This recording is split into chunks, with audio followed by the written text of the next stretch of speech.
Well, this is a Fox News alert. Former President Trump is safe after gunshots were reported while he was golfing at his club in West Palm Beach at the Trump International Golf Course, not Mar-a-Lago.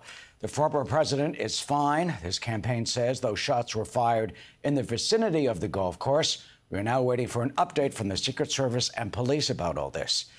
Hello and welcome to Fox News Live. I'm Eric Sean.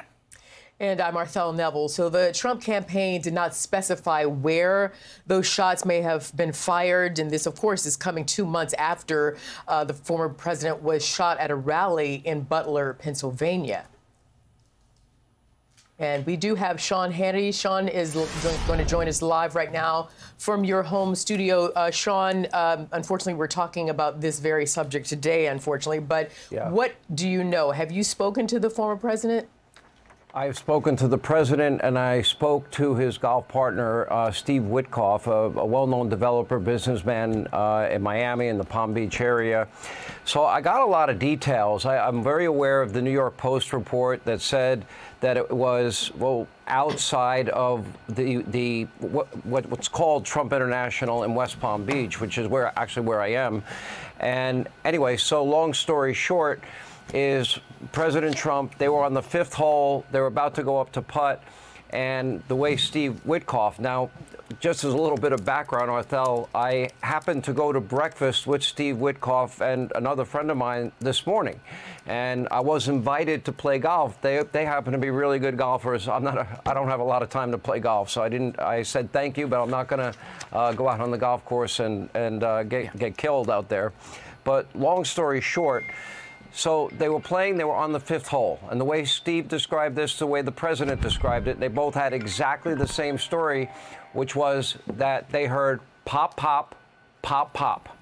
And Steve went into great specificity and great detail as to what happened right after. Within seconds, the Secret Service pounced on the president, covered him. You had snipers with tripods. They knew the direction where the shots had been fired, and they had eyes on the location where the shots had been fired. And long story short, they were I have confirmed with both the president and with Mr. Witkoff that the gun has been found. They identified it as an AK-47. And thanks to Secret Service drone video coverage, they were able to identify one individual involved in this shooting getting into a car after dropping the AK-47. And my understanding, according to both of them, is that that car has been identified, and I believe it's been surrounded. Whether or not that person has been apprehended or not, I don't know. This happened in a matter of seconds. A little more color, a little bit more details on this is that when they got on top of the president, immediately what is called a fast cart that I believe has steel reinforcement and protection was able to whisk the president away. And then the Secret Service immediately sprung into action. They had eyes on where the shooting had occurred. I saw the New York Post report that these were two people shooting at each other outside the course. I do know, and they did confirm that the shots were outside of the course, but certainly seemingly within range of the former president. So we don't have any details on any of that. They don't know that part. I only know the part of what they experienced while they were playing golf at Trump International in West Palm. Thankfully, the president is safe. Steve Witkoff is safe. The Secret Service apparently acted with incredible speed and professionalism, and but certainly alarming in every way imaginable in light of what happened in Butler, as you mentioned. Yeah, of course, this is very alarming. And Sean, have you spoken to the former president or texted with him? I have spoken with the president 3 times since this incident, and each time I got a new piece of information. One, that they had found, first of all, what happened with the shooting. The second thing, that they had found an AK-47. Third, that their drone footage was able to give them enough surveillance to identify the exact car that the individual involved in this shooting got into. And further detail that they gave me was that they were updated and told that that car had been found identified, was surrounded by law enforcement. I don't know what happened from there. It could not have been too far away. I would say the time frame was less than a half hour between the time that the shooting actually took place and they identified the car. So I'm trying to find out, like, how is he doing? That's what we want to know. How is he doing, if you spoke to him? You know, well, you really want to know the truth, Arthel?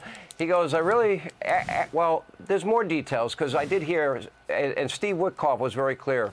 The first thing the president did when he got back to the clubhouse was make sure that everybody else was okay. He didn't see his golf partner with him. Where's Steve? Where's Steve? Where's Steve? And then Steve says, I'm right here. He got in maybe a few minutes behind the president. The Secret Service was able to get everybody to safety. Everybody else was taken off the golf course. Then when the president found out everybody was safe and nobody had been harmed, I guess in typical fight fashion, Trump said to Steve, and then he related to me, I really wanted to finish the hole. I was even, and I had a birdie putt, and it was on the fifth hole, which shows a lot of I think guts and gumption, and very Trumpian, I guess, in every way. But you know, the good news we can report is that in spite of this being in such close proximity to the president and others and the Secret Service, that they were not harmed, and that they are in safety. And I know the investigation will go forward. Probably more details, I would imagine, as time unfolds. Sean, for those who don't know that area, the Trump International Golf Course, West Palm Beach, across the causeway from Mar-a-Lago. I mean, it's in a residential neighborhood. You've got, Burger Kings and convenience stores all around. Any word do we know from police? Was this gang-related, a gang-related shooting, two gunmen shooting at each other's? And you've got to hand it to the Secret Service to have it drawn up and to be able to identify this, so quickly. Right. There was only one credible news report that I saw, and it was a part of News Corp, which runs the Fox News channel, came from the New York Post, that they believed the shooting was between two people outside of the golf course. But there's not a lot of details to that as of this moment. Now, I would assume we're going to get more information from the Secret Service. I know that there were at least 30 to 50 sheriff and West Palm Beach police there. They responded immediately. I happened to be driving in and around the area. I drove past Mar-a-Lago to see what was going on. There was a heavy police presence. Ever since the shooting in Butler, that had been a very common scene, but not like this. It was more active than usual. But the fact that everybody's okay and 4 shots were fired, it's honestly, it's disheartening on one level, it's sad on another level, and it's scary on a level that, somebody with an AK-47 could be that close to the president or former president and top presidential candidate, and, just 50 days before an election. Yeah, Sean, you're right. It's very disturbing. Everybody's nerves are on edge. And as you just told us, the president, former president, his true fashion, that he has, kind of sucked it up and just said, look, I'm okay, my people are okay, and I wish I had finished my golf round there. But it is a very tense time, and we don't know exactly right now if, in fact, this was something that was directed at the president or this was something happening separate from him, but it definitely was too close for comfort, given what happened on July 13th in Butler, Pennsylvania. Yeah. I think, Arthel, you're raising a really good question, and we'll find out. And I never like to rush to judgment, and it has served me very well in my career. And I think that's why we got Ferguson, Missouri, right, and Duke Lacrosse, and UVA, and Freddie Gray in Baltimore. And early in my career, when the Atlanta Journal-Constitution said that Richard Jewell fit the profile of the lone bomber because he lived with his mother. I was on the air at the time. I didn't know that Richard Jewell was even listening to my show. I found out later. And I said, just because he lives with his mother does not fit the profile of somebody that would be involved in a bombing. So when situations like this do unfold, I think the important thing to do is wait for the details to come in. The good news that we can tell you, I can add one little piece to the equation, is that the president got home very late last night. He had a rally, I believe it was in Salt Lake. He flew in, maybe got to Palm Beach around 2:30 in the morning. And when I went to breakfast that was planned with Steve Witkoff and another friend of ours, and when I went to breakfast with them this morning, we went to our favorite diner, and it's called City Diner, by the way. We went there, and the president had written him when he got back, any chance you want to play golf tomorrow, because he had a scheduled lunch with the president. I was not a part of that.